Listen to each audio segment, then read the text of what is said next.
A very warm welcome to Capital Sports 3.0. I'm Alan Moore, your co-host for this evening, and we have a super special guest lined up to talk about the first World Cup semi-final of 2022. Of course, that is between Argentina and Croatia, and I'm not hiding my impartiality, even though I want, and I've tipped Argentina to win. Of course, I want Croatia to win. Most importantly.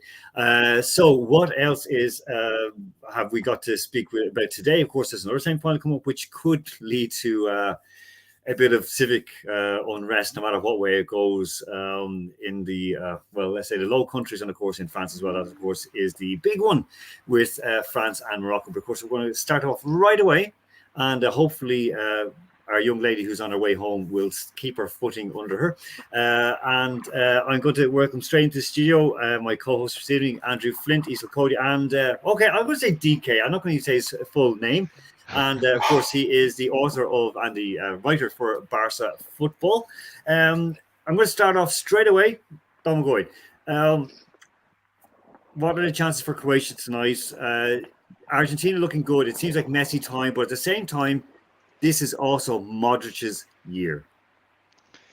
Yes, I would agree. I think that at this point, saying that Croatia don't have a chance or that Croatia are not really up for it, it's just, to me, it's ridiculous because, yes, we are a bit of a dark horse, if you will. Maybe we are the underdogs for a change. Well, not for a change. We always have been. I feel like every time we come to a major tournament, people always tend to underestimate us, and I feel that that's when we do our best work. It's just when people say you can't do it, and then we'll do it. Then just we say in Croatian truths. That means kind of in spite of your claims, we'll win. We'll do our best, and we will show you that we can do more than you thought we could.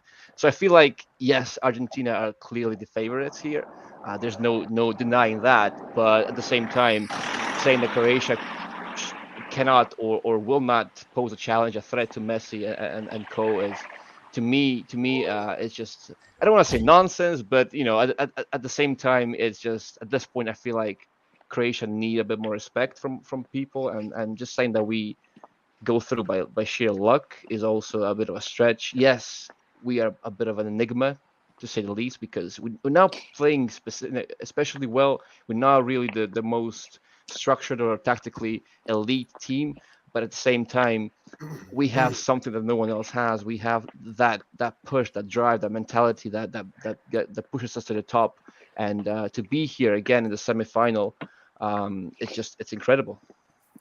Look, again, and like the semi-final last time out, I was in the stadium. I was commentating that match, and there's no two ways about it. Croatia would have won that game for two things: one, bad refereeing, and secondly, the idiotic pitch invaders, because that completely unnerved the entire Croatian team, and especially I'm just blanking his name right away. The central defender, tall guy, blonde, played in Ukraine. Vida. Yeah, and the attacker, the invader, came from behind him. About 3-4 minutes after that, Croatia conceded a goal, and he was at fault.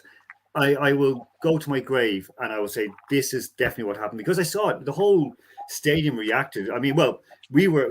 Like, I saw journalists and commentators taking off their headphones and start to run, because when you see like clothes police where there's police in uniforms in a place where there's no police, then you panic. One important thing, of course, as well, is that it is 2-2. There's 4 meets between the teams. It's 2 wins apiece, and also Argentina have not kept the clean sheet in the last 3 matches. Isolt, to you. So we're going to keep you focused on us. Yes. I mean, this is great for Croatia. It's a great story. It's been a great World Cup. You've got you've got 2 really likable teams, Croatia and Morocco in the semi-finals. You got France, who should not be there at all, and you've got Argentina, who want to be the feel-good story, but we also know that they're a huge team as well. But what's your view on this sort of like a fairy tale chance for Croatia? I suppose I find it kind of funny that people talk about Croatia like a fairy tale team, and that's no disrespect to Croatia. It's because they turn up at major tournaments. They always have. You don't need to be winning a major tournament to be a team that is able to come up to that level when you're there. And I think we've seen that. Croatia getting to this level, people describing it as a shock, kind of seems a little bit shocking to me because their team performances, yes, they have a talisman, but their team performances are what have got them here. And let's face it, you can't have one player take all of your penalties. So it's an achievement as a team unit for them to be at this level and at this stage of the competition. And I don't know what team people have been watching when it comes to Argentina. Apologies, I'm coming back into light. But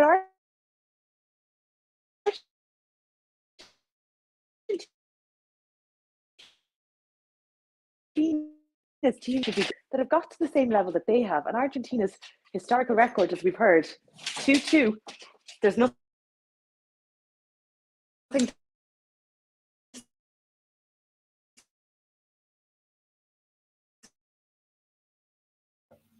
Sorry, Andrew. Thank you, Andrew. On that point, as you said, they always turn up, and we've got Arthur in California has said that of course he agrees they were cheated in the 2018 World Cup final, and he said they're a very gifted team with great technique. Okay, and they can keep the ball is an important thing. Andrew, is that going to make the difference tonight? Because I mean, Argentina got through again. They've done well so far, but Croatia are hardened veterans at this. Since '98. They've been 96 as well in the European Championships in England. They have been a solid championship team, a solid tournament team, and they seem to be producing. So they're not underdogs. No, absolutely not at all. Their record as an independent nation is quite phenomenal. I mean, I still remember at Euro '96 seeing them. Daryl Schuker was he joint top scorer in that tournament. I believe they've only failed to qualify for 2 major tournaments since then.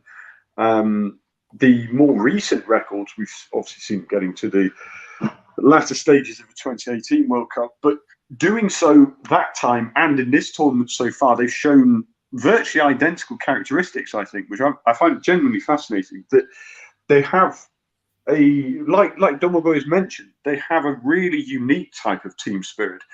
I was listening to Slaven Bilic earlier this week saying how when he was playing in the Premier League, he used to speak to his teammates before and after international breaks. And he said most of the major nations talked about how when they went away with their countries, they stuck together in cliques. They had like a table for different clubs. But at Croatia, it's never been like that. Even when you've got really bitter rivals from Hajduk Split and Dinamo Zagreb, they're brothers together. He described them as brothers, not just as friends. And he said even at club level, they were calling each other as international teammates. And there's that bond between them. And I think anybody watching them can see that.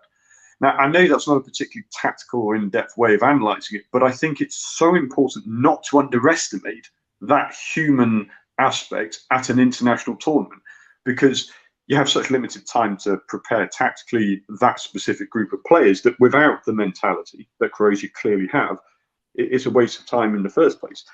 And one other thing I'd mention as well about Argentina, how they will be as an opposition for Croatia tonight.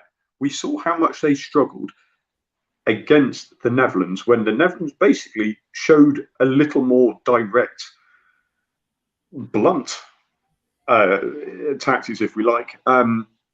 Basically, when they figured out how to counter Argentina rattled. Now, Croatia are not a side that get rattled, and I genuinely think difficult game for Argentina to cope with. I see Croatia as marginal favourites in this game. Okay, Domagoj, there's been questions, for example, I'm just back in Ireland today, and the usual thing in our media, which because when I'd lived in Croatia for many years, I didn't hear this kind of idiocy in many ways. And they're talking about, how can Croatia, the same population as us, and if we didn't have Gaelic football and maybe rugby and hurling, then we would be the same as Croatia or maybe better. Well, don't start me, Alan. Don't start me. I'm going to, Isa, you come in this as well. But Domagoj, tell us from my opinion and my experience, Croatia's kind of divided slightly in terms of sports, what sports are beloved. But overall, for me and in my experience in Croatia, the sport that most people, football is interesting, but basketball is the one that catches everyone's interest. Just tell us about sport in Croatia for a moment. It's pretty interesting because for such a small country, Croatia are prolific in so many different sports, as you said. Not only football. Football is not exactly our bread and butter. Yes, we are good at football, but we've been good at basketball before. Dražen Petrovic, we've been there before.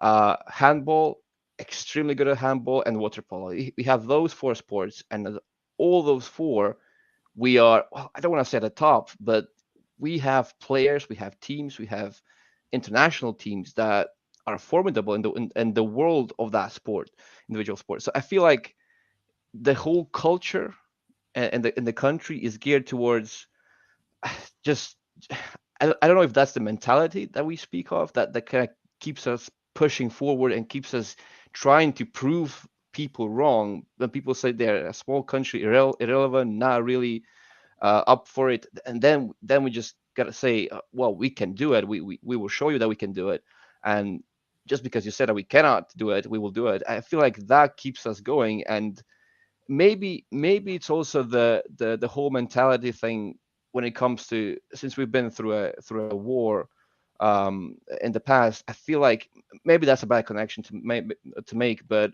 at the same time, I feel like that whole mentality of fighting and going from nothing to, from rags to riches, let's call it that way. I feel like that helps us just be the best that we can be at all times, and that's something that other countries don't really have, not all of them at least. And it's a horrible thing because we had to go through horrible things to get here where we are right now. And but now that we are here, it kind of helps, gives us an advantage. And as you said, when Croatia are playing as a nation, we're all united. And in club football, it gets ugly. The supporters are one of the most hot-headed, one of the most, I don't know, rash supporters you've ever seen in your whole life. But when they come together under one flag, under one color, it's amazing, because all that energy that's usually, sadly,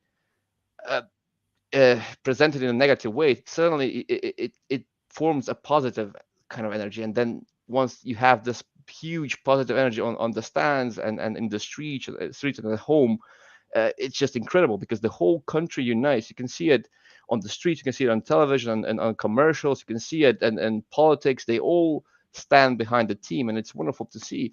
And they even misuse it a bit. Sometimes they use it for their political campaigns and stuff like that. I'm aware that happens as well, but at the same time, it gives us such a push that I don't think that many other countries have that sort of thing. Because Brazil have more registered footballers than Croatia have total population. I feel like that's just, it's ridiculous. It's really ridiculous. But Donald, I know for a fact that like everything from being, for example, in 2006 in Croatia, and again 2004 with the European Championships, and Croatia underperformed to a large degree. Yeah. At the same time, when you see it, as you said, everyone, like I lived in Knin, so it's a very mixed area, and you had like Bosnian Croats, Croatian Serbs, Croatians from different areas, and they're all mixed together. But when Croatia played, you had different cafes for the local original Serb population, the people who came in from Bosnia, people who came from Kosovo, the Janjici. But when Croatia played, they were united. There was no like, oh, you're from Bosnia, you're from this, you're from this. They just united, and it's a beautiful thing. And again, you look at like handball. I remember back 2003, I think it was, winning the World Championship in 2003. They've had more medals since, and again, there's this, brilliance. And again, tennis as well, because if you look at one of the great entertainers, Ivan Nisevich, not just, you've got so many male and female tennis players who've come through and done well. Isolt, in that, just because, again, I've seen Daniel O'Donnell, who's, very, very good rider, a guy from RD and Louth, and he again starts talking, the differences and so on. What's your take on it like? I mean, because in Ireland, we same population, but we're good at other sports, and also GAA is first. Well, not only is it about the first sport, I suppose there's so many really good points made by DK there about how Croatia uniting under the team banner, and that is a huge. Some players in various sports across the board play better when they're playing in an international context. That pride in the jersey comes through. For Ireland, I suppose, and not trying to make it about us, but we have incredibly good results at amateur boxing level. Obviously, our golfers are up there with some of the best in the world, and we don't suddenly go, well, the US has a bigger population. Should they not have more per capita? Because that's not how sport works.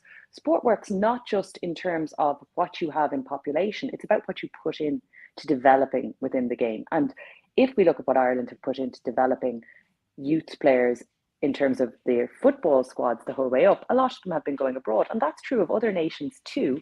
But the reality is we're not then bringing necessarily them back. And we have focused for years on players who would be Irish qualified, but in fact are, let's say, English by birth. And I suppose when you see national pride in a country, it shows the difference it makes where players are united under a team, and the standard of players across the board is clearly better. I don't think Ireland would be in the mix with any of the teams. Obviously, we didn't make it to the World Cup, but I don't think we'd be in the mix with any of the teams in most of the groups at this current stage, and that takes time. But to make a kind of a lazy comparison of, oh, well, if we have the same population, should we not have the same output?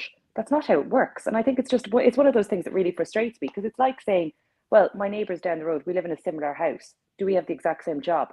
No. Do we have the exact same income? No. Should we not? Because we live so close to each other and we live in similar houses. It's not how, it's just lazy journalism to an extent. And I suppose if we make the argument about Brazil, I'd be much more annoyed if I was in Brazil's shoes going, we're on our plane home with our more registered footballers, full stop, than the entire Croatian population. But you know, and again, you know, Croatia has a lot of different sports, and I would see in Eastern Europe, in that the let's just say socialist Eastern Europe, there was a structure. Same in Russia, there's a structure for sports and what they would call in Russia mass sports, so large, like team sports. There was a concentration, and there's a history as well. But also, what a lot of people don't understand is, if done right, it's done very badly, but if done right, Croatia could be a rugby powerhouse, a world rugby powerhouse. They came within a couple of kicks at goal of going to a World Cup with Frano Botica, the ex-New Zealand. Well, he was an ex-New Zealand player, but of course he was Croatian heritage. They did that. So, you know, there's all these different things. And Ireland the same. Or, you know, and also as well, one thing I'll just ask Domagoj before going on to Andrew. Domagoj, how, like, when players are coming through, like, because I work with Hajduk, I work with Šibenik, and I work with Zadar, as well as other smaller clubs as well, like in Unicic and so on.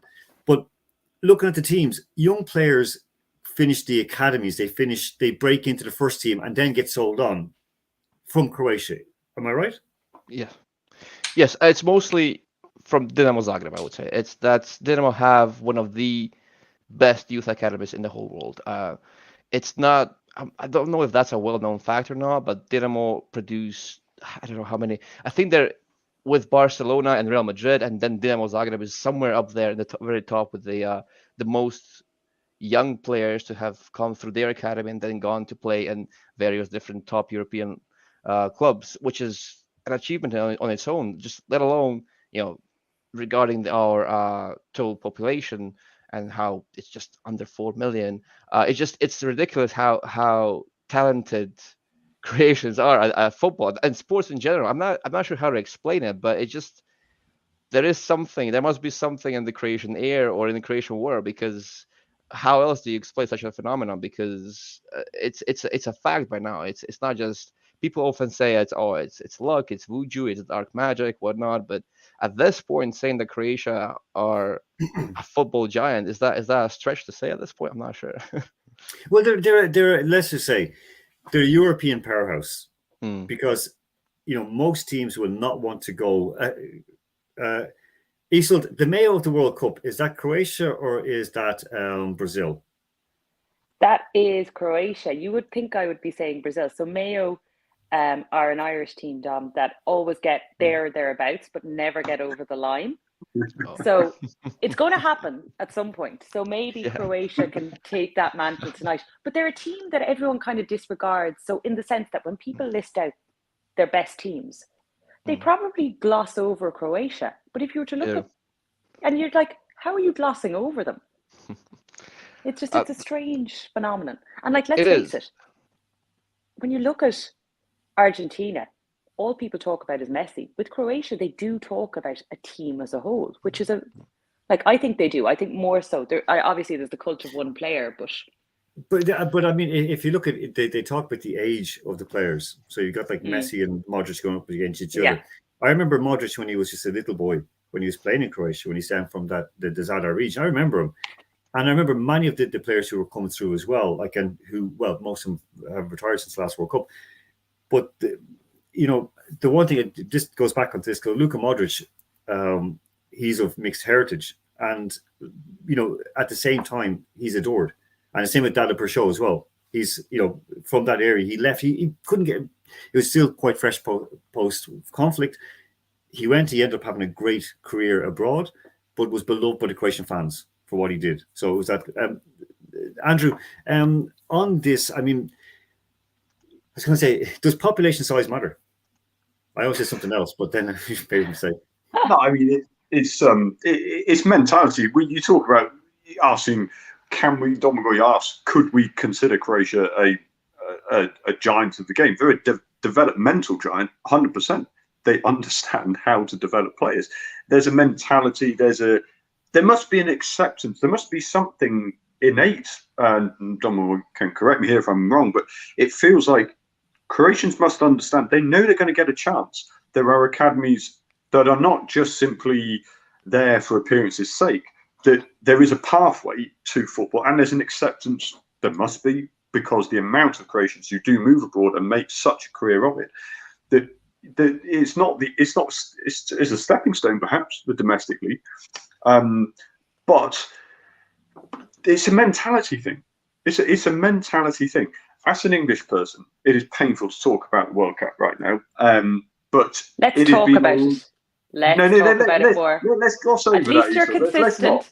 You're consistently bad. You leave at the same stage. It's great. You're the World Cup. We're dependable. We're that dependable person who just never. Oh, crying out loud! Look, it's taken a while. It's taken a while for me to be disappointed that England have been knocked out of a major tournament. It's taken the English a long time to stop going on about the one major tournament they won. Oh, you're still doing it. No. Here's the thing. Gareth Southgate's taken a lot of criticism recently, but one thing he has done, and I think actually is widely accepted, which is a very rare thing for an English team and manager, he's managed to build some sort of a positive mentality between the fans and the players, but for the players themselves. That has taken a lot, and managed the expectations in a sort of a sensible, mature way.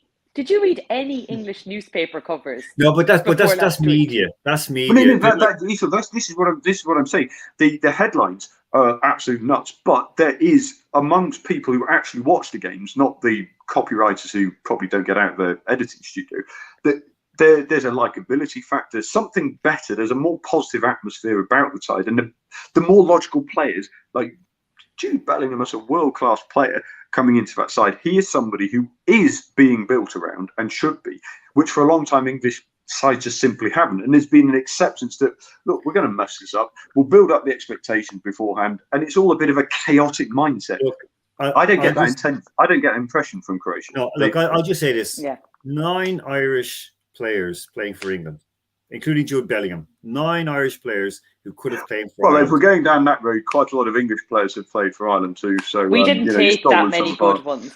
Yeah, admittedly not the good ones. That's true. You got Harry Kane, you got Harry Maguire, you've gotten Jude Bellingham. So many good players.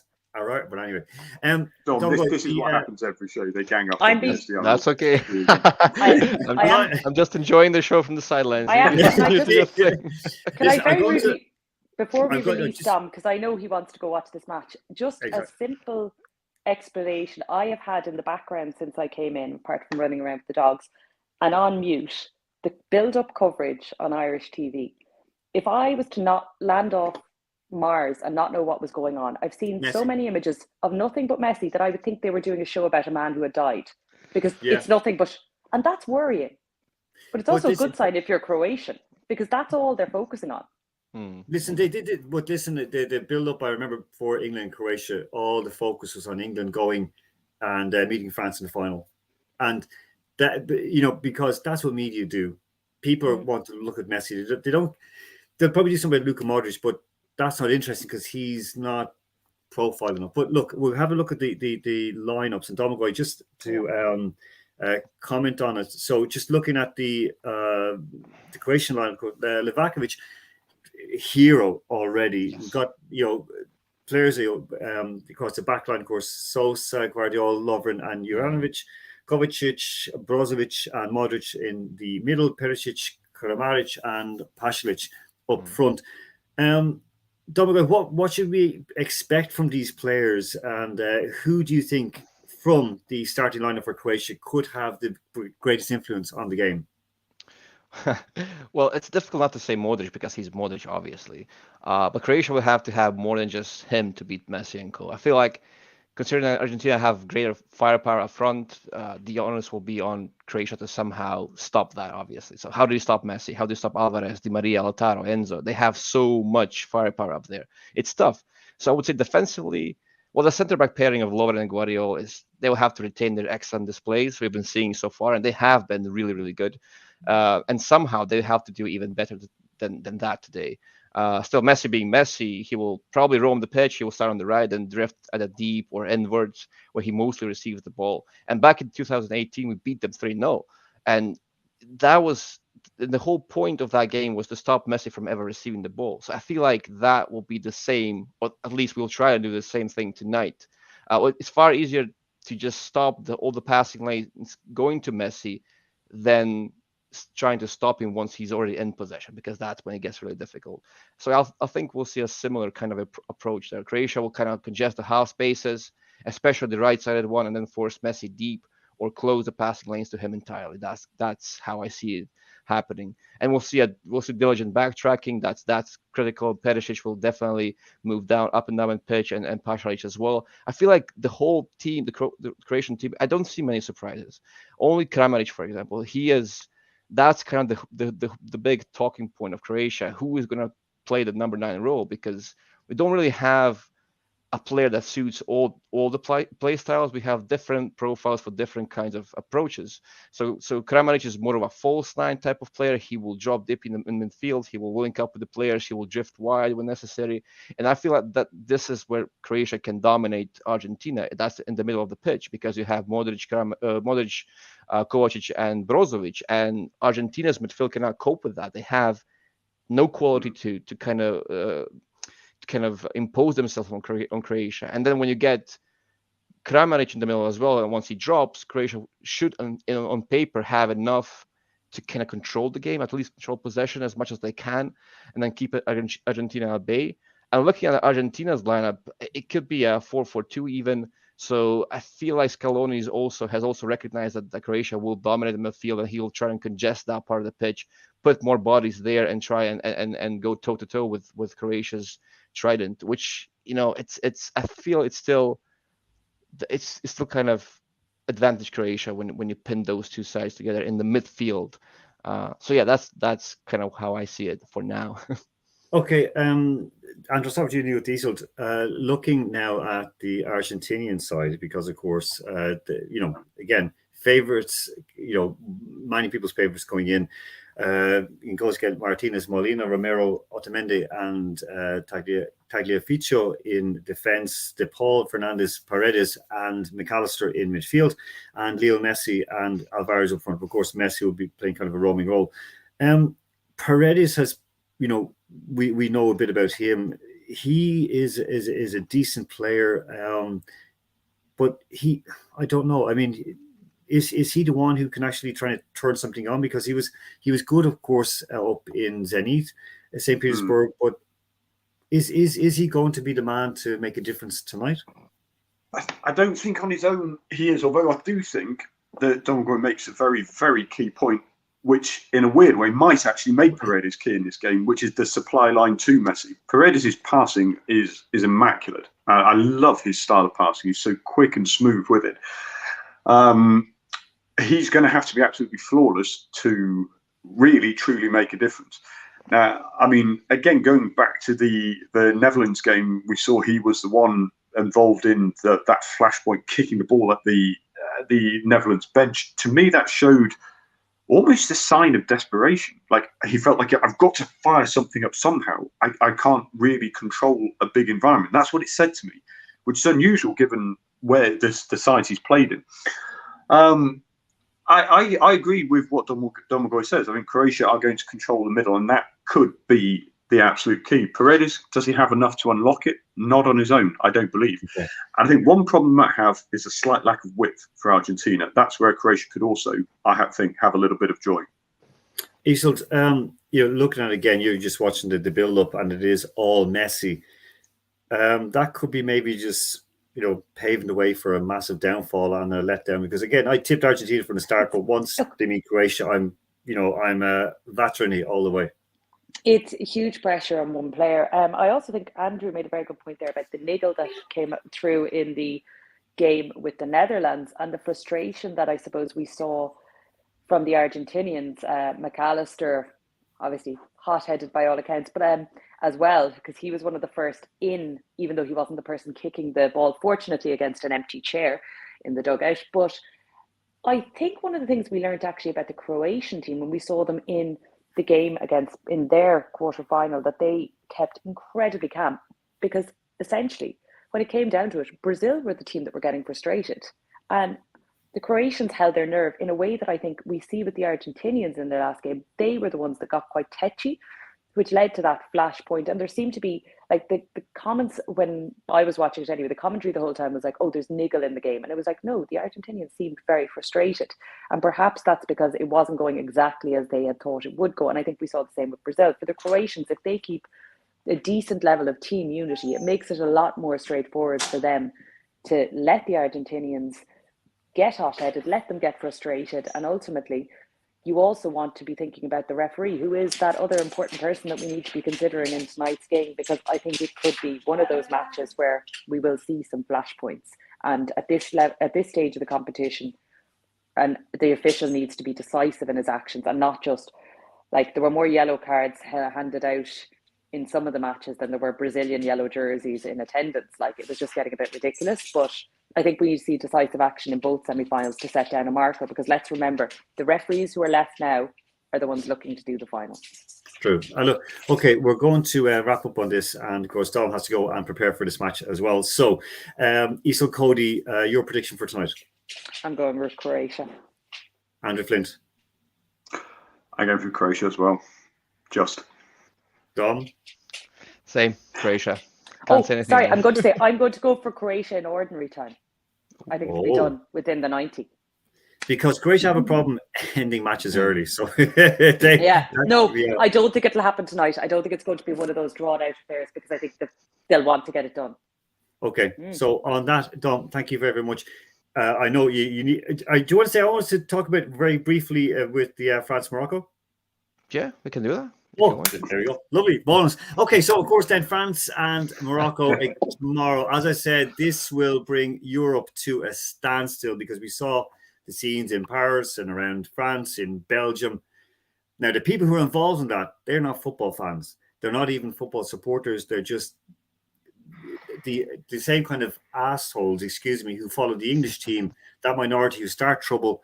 The same kind of assholes who follow any national team and start trouble. That's what they are. The same as the clowns who come down from Russia to Marseille and started beating people up. People who should be just, locked in jail, thrown away, because they ruin football for the rest of us. Dom, starting off with you on this. Morocco have nothing to lose. They're playing a great style of football. They're doing very, very well. They've gotten that balance right between the diaspora and, as Croatia have done as well, the diaspora and the homebred players and the home-based players. It looks kind of okay for them. They might have a bit of a shock on their hands.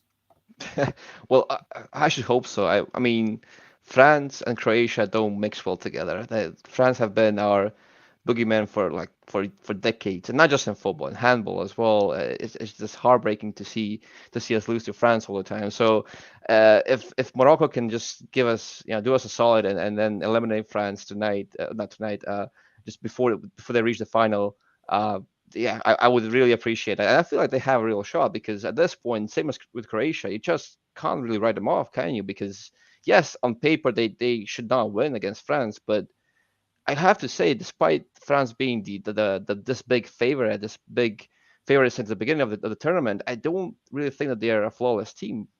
Far from it. They are tactically, they are imperfect. I would say that they have some flaws that can be exploited, but what they do have is incredible individual quality. And on the international stage, that's just a cheat code. I feel like you have a squad that kind of manages itself. It's just you don't need to do much with the squad on the international stage for them to kind of do their thing. Just go out there and win and just steamroll teams purely based on the individual quality. So I feel like, but Morocco they have this unity, same as Croatia. They have this. They're really tough to break down, and they only need one good chance, and then France might get into trouble. Eastland, France should not have beaten England the other day. I mean, England were by far the better team. Very bad refereeing for both sides. Yeah. Also, that France got an awful lot. They got away with an awful lot of out-and-out thuggery. So I mean, it was just that's the thing. They're coming in from a worse position. So I suppose from our perspective, like France, if you're being fair on it, France probably shouldn't be there. No one's questioning whether or not Morocco should be there at this point. Their performances have got them there. Whereas the reality, God, my voice just went there. Sorry, that doesn't happen often. The reality is that France should have been out after the weekend, and Andrew should have been wearing his 3 Lions finest and celebrating, but that didn't happen. So imagine the pressure you're under if you're France going into this game with obviously the expectations and the issues which we're all seeing, which are really, really upsetting in terms of the two teams facing one another. But also you're going in as a team with Mbappe. You're going in with a team they're going on about how you have the best players at this tournament and the best collective players, as in you have the best group of individual players who are renowned on a global scale. It's not just Messi for Argentina kind of thing. They're going in under huge pressure. Morocco, no matter what they do, they've won at this tournament in terms of where they've got to. And there was some interesting comments being discussed today about how the Moroccan captain was kind of saying, look, if we get to the last 16, there's no saying how far we can go. And that's because they know that as a collective unit, no one's looking at them and picking out individual players and saying it's all on him tonight. This is a team effort. And as Dom rightly said, it's like Croatia in the sense that they're being viewed as a team, as a whole, as a collective, and it's bringing on this performance. And you know what, we talked about at the start of the tournament about who this fairy tale team could be that might, possibly advance out to the group stages. This is a whole other level of advancement for a team. When you look at some of the big names that are gone, it's phenomenal. And either way, I think if you're not French, chances are you will be supporting Morocco. Yeah, I'm with you now. I mean, soft swap for Morocco, and I mean, as you said, Romain Saiss, who played, of course, for 4 seasons with Wolves in England, terrific captain, and they've done their nation proud, done football proud as well. Andrew, okay, moving on. Well, hopefully we will all move on, or the English people move on from blowing it. A missed penalty kick away from getting beaten on penalties proper, but at the same time, France did enough to win. They were we would call them in Ireland cute, as in clever, very, very nasty. Smart. They knew what to do. They were very, very smart. They seemed wiser than England at times. They knew how to get fouls and how to make fouls as well. Yeah, I think actually that is and I do admire that as a quality in any side. You simply have to know how within the rules of the game. I mean, okay, technically you could argue they slightly bent the rules of the game, but everybody does that. They use their talents well. And, just a brief allusion to how much focus on Messi for tonight. The amount of focus that was on Mbappe in English press, and everybody was worried, how do we stop him? It wasn't him that we needed to be stopping. It was his supply line. Griezmann with both assists and a quite incredible cross for that Olivier Giroud goal. Look, they picked their moments. They didn't look overly flustered, and they found a way to disrupt England's play when they needed to. England did control for large parts of the game, but it's all very well controlling the game, perhaps having more passes, more shots, more chances if you don't put them away. Because at the end of the day, it's really very simple. You score more goals, you win. England didn't quite keep their heads about them. France are smart. Morocco, I think, are that little bit smarter. I mean, I've very rarely seen one, yet alone two sides in World Cup semi-finals as comfortable in their own skin as Croatia and Morocco. I mean, the statistics, everybody's read them by now, I know, but are quite remarkable. Morocco have averaged only 31% possession, which is the second lowest in this World Cup, and yet they've only conceded 1.9 shots against them from opposition teams. That tells you a team who know exactly what to do, and not just the team, the squad. The number of injuries that they've had, the players who have come in have not disrupted their system. So that is a team that knows exactly what to do. France will have to be perfect to beat them. I think it's going to be a fascinating game. I cannot wait to see. But I mean, you know who I want to win, but who I actually think will win, I think is actually the same team. No, okay, that is fair enough. Let's quickly go. Actually, just one thing that, like, I mean, I'll just on Croatia. Everyone's picking Croatia to win.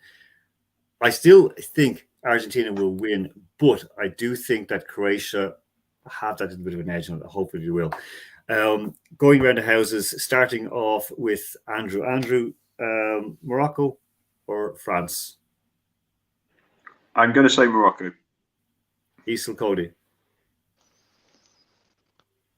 I would love to say France, but I'd love to say Morocco, but I think I'm going to be realistic.